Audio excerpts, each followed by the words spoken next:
Architectural Builder's Supply is pleased to present you with this recording of the technical question that is listed in the title of this video. This call may be monitored and recorded for quality assurance. Tailpiece that goes from the lock assembly through the door, and it's a flat little rod that goes into this panic bar that you can unlock. It's like a round piece with a crosshairs in it that the tailpiece goes into and unlocks the panic with a key. It's a rim panic. Yep. Yeah, 1786 is definitely a rim device.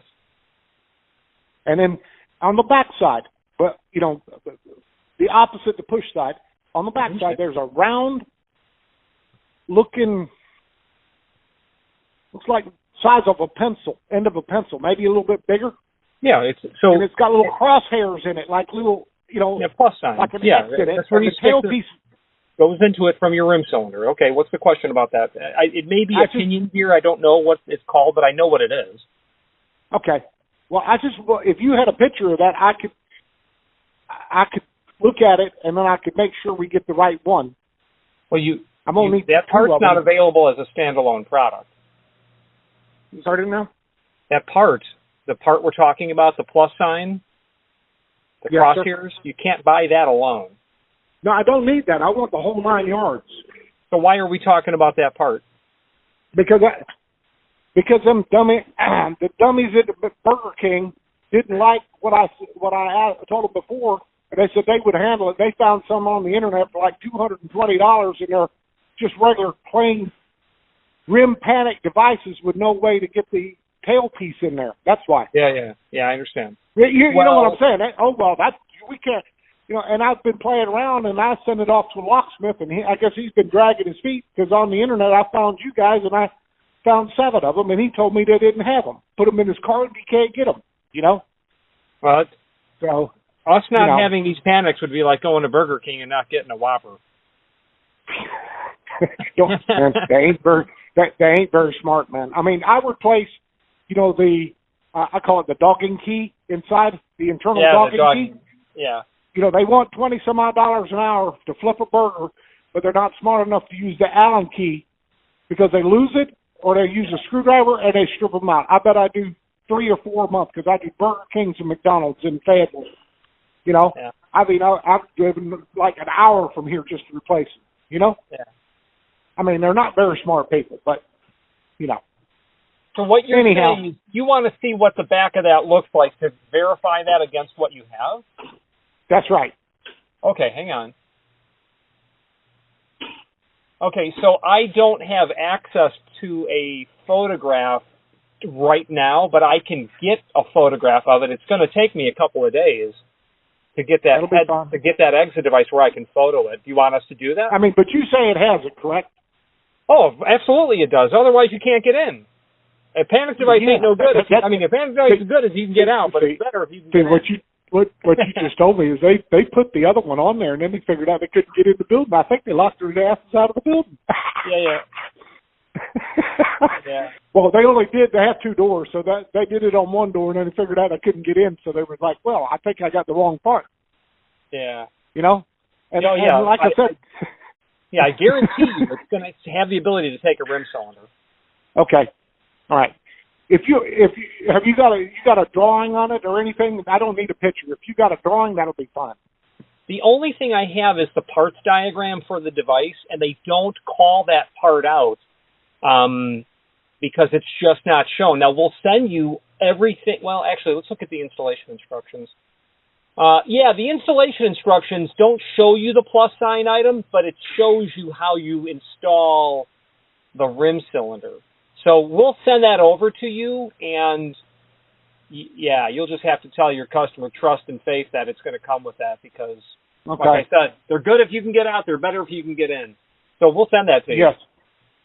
Well, that's what their problem is right now. And I mean, they've lost cover plates, they've lost parts off of the damn thing. It is to the point where, I mean, it needs new ones.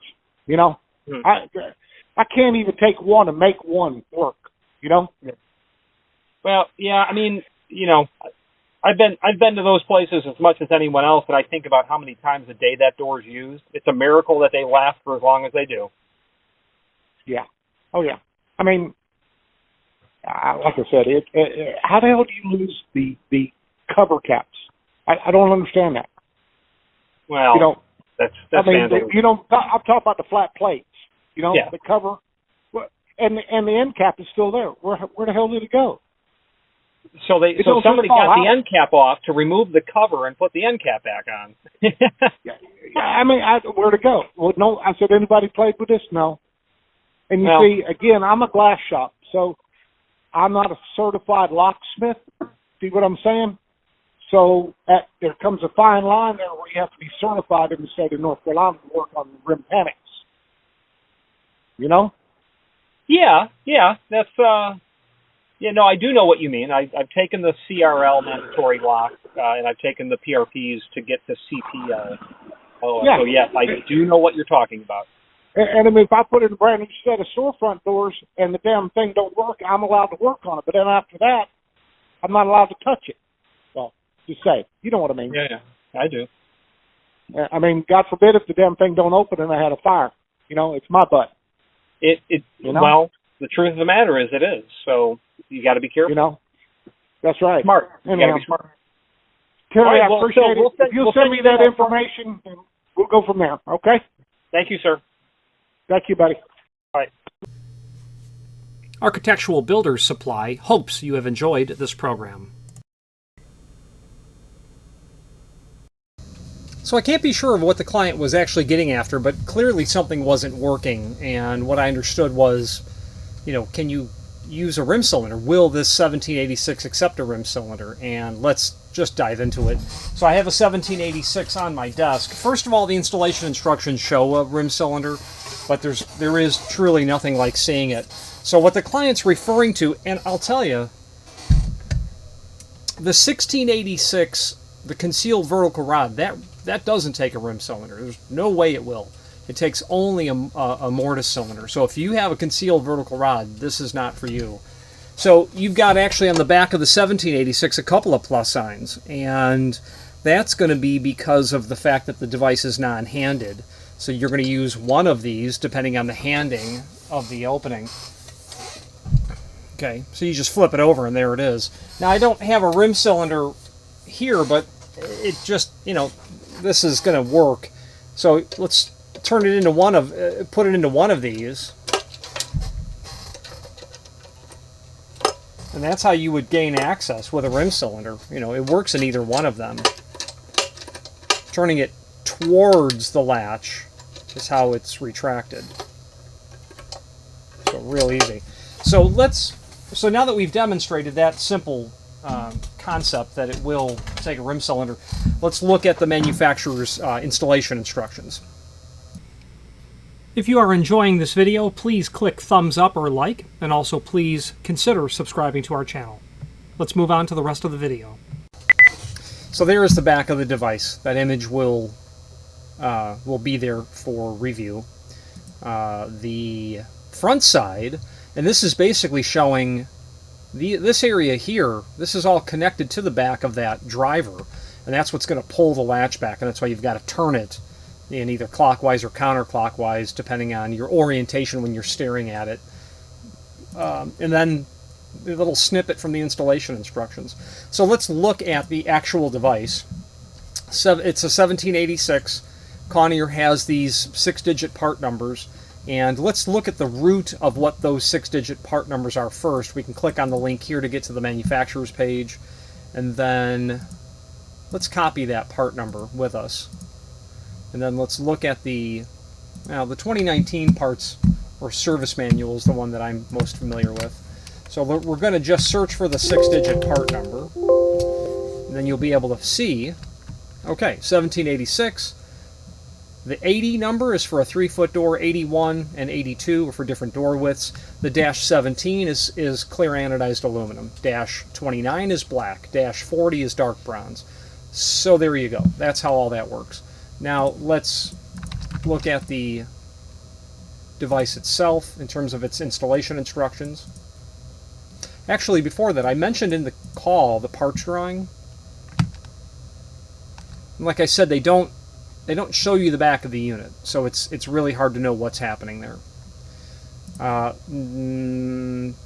Installation instructions. Let's look at that. Okay, 14 pages for a rim device. Okay, so cylinder, bottom of door, 41 and 9/32. That's, that's just going to be based on a 40-inch door bottom to device center line. So it's not that it's arbitrary, but understand that the relationship between device center line and cylinder center line is 1 and 9/32, center to center. So wherever the device will be, go up 1 and 9/32. Those two plus signs, the two drivers, is what again allows it to be non-handed. You're always going to have 1 and 9/32 from here to here, or from here to here. It's clearly indicating a rim cylinder. There is no other way to do this with a mortise cylinder. Cylinder by others. They're showing us a rim cylinder. And there you go. In the installation instructions, topics that are here are going to be outside of the realm of this video. When I spoke earlier, this doesn't take a mortise cylinder. It does if you have cylinder dogging, and it does if you have the lever trim on the outside. That mortise cylinder is what's going to lock and unlock the trim to be active, is how that's going to work. And as we scroll through the rest of the installation instructions, in this case, this caller's case, he's got a device that's already installed, so not a lot to touch on there.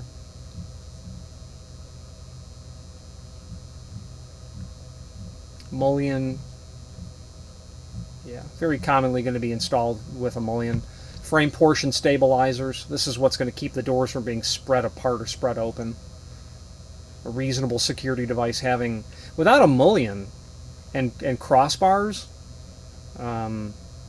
yeah, customers call and say that's a security problem because someone can push something between those doors and pull that crossbar in and get the door open. Well, mullions work to defeat that sort of attack, is the bottom line. All right, let's wrap up this video on camera. If you've not hit subscribe yet, we would very much appreciate if you did, and hopefully you're enjoying this video. Now, let's get back to it. The name Kawneer is synonymous with aluminum storefront material, obviously doors and frames, and you are going to find a list of hardware that they deploy with their door openings. They're not the manufacturers of their hardware. They're buying it from some OEM manufacturer, just like Chevy doesn't make alternators per se. But the bottom line is, if you need help with Kawneer, by all means ask us. And if we don't know the answer, the folks at Kawneer, they're obviously experts. But I wouldn't say that they're hardware experts like people in the hardware industry would be hardware experts. But what they for sure are expert at when it comes to hardware is answering questions. They always respond. They'll provide technical drawings, support. They'll tap shoulders of other people in their office. So they're really helpful when it comes to just chasing down, help me understand this. So they're really great, and to them for that I say thank you. Any questions on the 1786 or any other Kawneer device, please feel free to reach out to us. Thank you. Again, thank you for watching, and if you've enjoyed this video, please click thumbs up, please subscribe, and maybe even send the video to someone that you know. Thank you.